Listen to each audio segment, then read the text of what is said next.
It's time for Focus on the Fly, brought to you by Elk Springs Resort.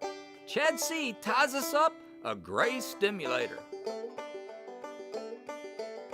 Welcome to Focus on the Fly today from Elk Springs Fly Shop. We'll be tying a size 8 gray stimulator. We're going to use this to imitate something like a pine moth. Curtis and the guys were fishing in New Mexico in a high mountain lake, and they used a fly very similar to this to catch trout in that high mountain lake. All right, what we're going to do next is we're going to stack some deer hair here, and we're going to use this to make the tail. So we'll take the deer hair, tips facing backwards, and tie them in. Wrap nice and loose at first, and then gradually cinch it down a little tighter. Trim up the tags. Okay, once we have the tail tied in, we're going to tie in a gray hackle feather here. This is going to be the ribbing for the body. So we'll tie this in first, and we're going to follow this up with some gray dubbing. All right, hackle feather first, and now the gray dubbing. We'll take this dubbing. You don't want it to go all the way to the front of the hook. You want it to go about 2/3 of the way.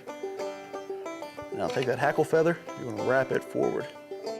You don't want it tight, you want to palmer it across that dubbing. Just wrap your hackle to the end of your dubbing. Tie that off now. All right, we're going to stack some hair here for the wing.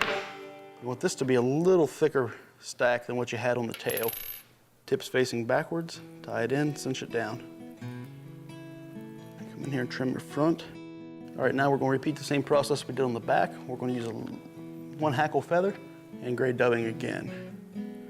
So again, hackle feather first, a little bit of gray dubbing.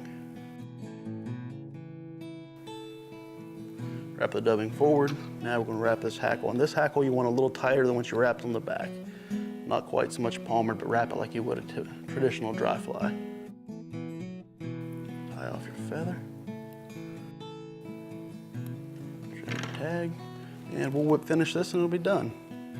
All right, and there you have it. There is a gray stimulator when you're focused on the fly here at Elk Springs Fly Shop. For all of your fly fishing needs, check out the Elk Springs Fly Shop online catalog.